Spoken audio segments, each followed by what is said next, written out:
Heupel's postgame press conference. Coach will make a brief opening statement, and then we will go into questions. To ask a question, please raise your hand, and we will call on you. Coach. Hey, first, just I want to acknowledge for the few fans what transpired at the end. Disappointed in the way that the game ended with some of the things being thrown from the crowd. I know that that's a very few of our crowd members. For the most part of the football game, man, what a unbelievable atmosphere to see Vol Nation show out the way they did. From Vol Walk to the stadium to the atmosphere inside of the stadium all night long. Phenomenal to watch and be a part of. Two good football teams. Played really hard tonight. We came out on the short end of the stick. Just talked to our guys in the locker room. Just disappointed that we didn't play smart enough, and really in all three phases of the football game, but didn't play smart enough to make the plays that were there for us, and beat ourselves in some way. Not taking anything away from Ole Miss. That's a really good football team. Their quarterback's a special player, and so with that, I'll open it up to some questions here. Austin and Adam. Josh, I don't want to put you in a situation where you're talking about officials, but did you get any kind of explanation on some of those calls? Tyler's call, obviously the play to Jacob. I know there's a couple of times where you wanted them to measure and they just moved the chains on. And, were you getting any explanation about any of that stuff? I occasionally did. Tyler's play, talked to him and said that forward progress had been stopped, not a reviewable play. The spot was looked at, I guess, and that was the decision that they came to. So on some of the chains just being moved, talked to him, didn't really get an explanation on it. What was the discussion on the field when the debris was being thrown, and what's the update on Hendon's injury? No update on Hendon at this point. Too early. We'll find out as the weekend unfolds here tomorrow. What was your original question? I'm sorry. Just what was the discussion during the 20-minute pause on the field about would the play continue? Yeah, obviously just the situation on the clock, the number of timeouts that we had, the game wasn't over. You can see that we had an opportunity at the end. The first part of it was just about player safety. Coach, the atmosphere tonight, all afternoon, what does that make you feel about the future of this program, the potential that things are in place here for you to get where you want to be? Yeah, I think it's been built by our players, that there's enthusiasm, excitement, and belief in the progress that our players are making on the field. Proud of them for being a part of or building that. We're just starting, this journey together, and proud of what we've done. Man, our fan base is passionate and cares. They're prideful, just like our players are. Tonight was a showcase of what Vol Nation is really all about. You come down, make a turn towards Gate 21, man, and it was as deep as you could see when you get down there during Vol Walk, man. It was phenomenal, the atmosphere that was created.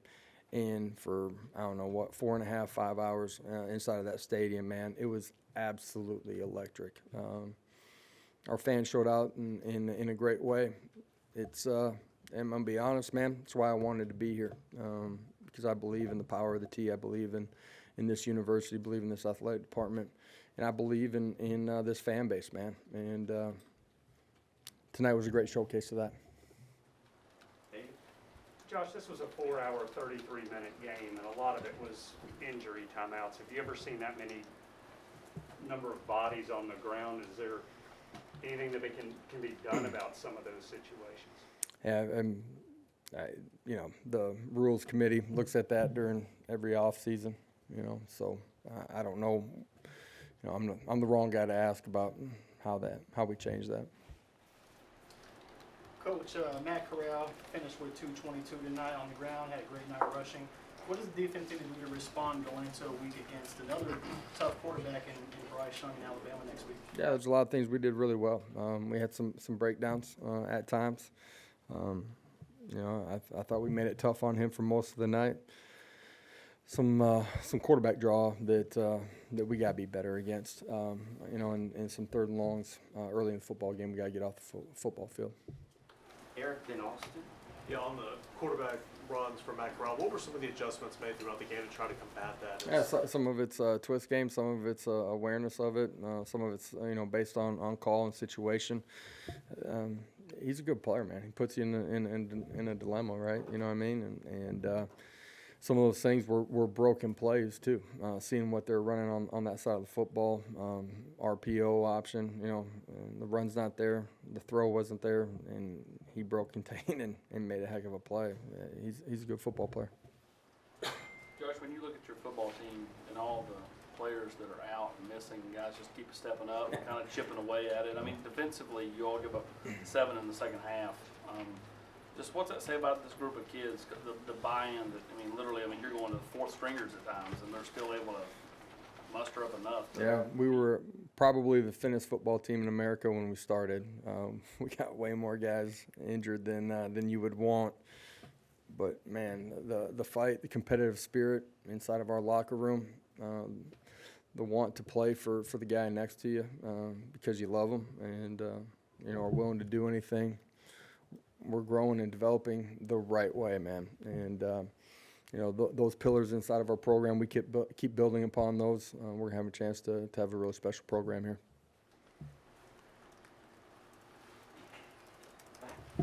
How would you assess Joe's play when he came into the game? And that final play when he did step out of bounds, would you have liked to see him maybe at least attempt something towards the end zone? What did you see the last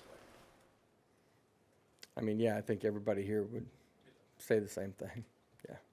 Yeah, you want to put the ball in the end zone. Other questions? Rob and then Joe. Coach, just what did you find out about your team tonight? Didn't start out well, had a lot of mistakes. Yeah. And fought back in the second half. Yeah, defensively, first drive, you get force a punt, I think, right? Obviously, we dropped the punt, give them a short field. They capitalize offensively. I thought early in the football game, did some things that just, stop drives, self-inflicted wounds. Guys continue to fight, compete. We get a short field, I think off of a fourth down stop maybe, and continue to make a couple plays and get the ball in the end zone with said. I thought, you're behind on the scoreboard. You're able to go get 3 right before half. It wasn't perfect by any stretch of the imagination. Obviously, we came up on the wrong side of it. But no matter what situation, I felt like the guys never felt like we were out of it. And their body language, energy, effort, strain, competitive spirit ever changed during the course of the game, man. Like, they continued to fight. And that's the positive from tonight. There's a bunch of things we got to do better. Josh, just one more thing on the delay there. Did anyone bring up the 20-minute delay with people throwing stuff over? Did anyone bring up calling the game in those conversations? And I saw you and Lane at one point kind of came together. Can you let us know anything about that conversation? Just that we were going to finish the game out. That was it. I think there was concern about player safety, which should be. But we're still going to find a way to finish the game there.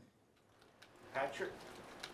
Coach, Ole Miss's defense had given up a lot of yards, especially on the ground, and points the past 2 games. Did they do anything differently that maybe you guys weren't expecting, or did you guys just not kind of execute? Not major overhaul structure differences. There's some things that they did that we didn't handle protectionally. We got behind chains a couple times.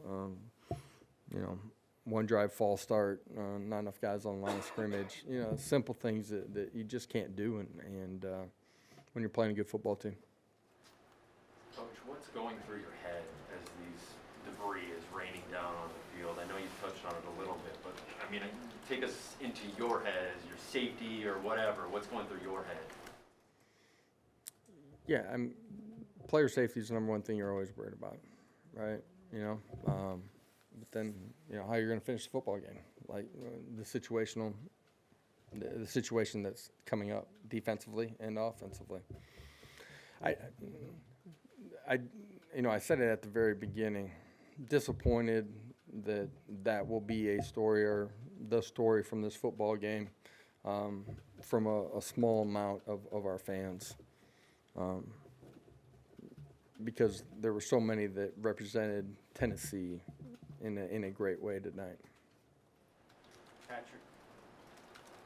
David?